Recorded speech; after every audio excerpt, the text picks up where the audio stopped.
પાણી પુરવઠા મંત્રી કુંવરજીભાઈ બાવળિયાએ ગીર સોમનાથ જિલ્લાના સિંચાઈ અને પાણી પુરવઠા વિભાગના અધિકારીઓ સાથે સમીક્ષા બેઠક યોજી।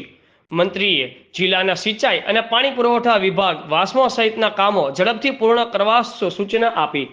રાજ્યના જળ સંપત્તિ અને પાણી પુરવઠા, અન્ન નાગરિક પુરવઠા અને ગ્રાહક સુરક્ષાને લગતી બાબતોના મંત્રી કુંવરજીભાઈ બાવળિયાએ આજે સોમનાથ સર્કિટ હાઉસ ખાતે ગીર સોમનાથ જિલ્લાના સિંચાઈ અને પાણી પુરવઠા વિભાગના કામો અંગે સંબંધિત વિભાગના અધિકારીઓ સાથે સમીક્ષા બેઠક યોજી હતી।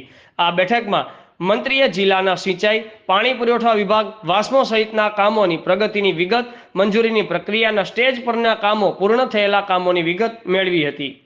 આ બેઠકમાં કેશોદના ધારાસભ્ય દેવાભાઈ માલમ, સિંચાઈ વિભાગના કાર્યપાલક ઇજનેર એ.જે. વઘાસિયા, નાયબ કાર્યપાલક ઇજનેર એ.પી. કલસરિયા, પાણી પુરવઠાના કાર્યપાલક ઇજનેર વિશાલ ભાટુ, કાર્યપાલક ઇજનેર લક્ષ્મણભાઈ સોનગર, અગ્રણી મહેન્દ્રભાઈ પીઠિયા સહિત પાણી પુરવઠા અને સિંચાઈ વિભાગના અધિકારીઓ ઉપસ્થિત રહ્યા હતા।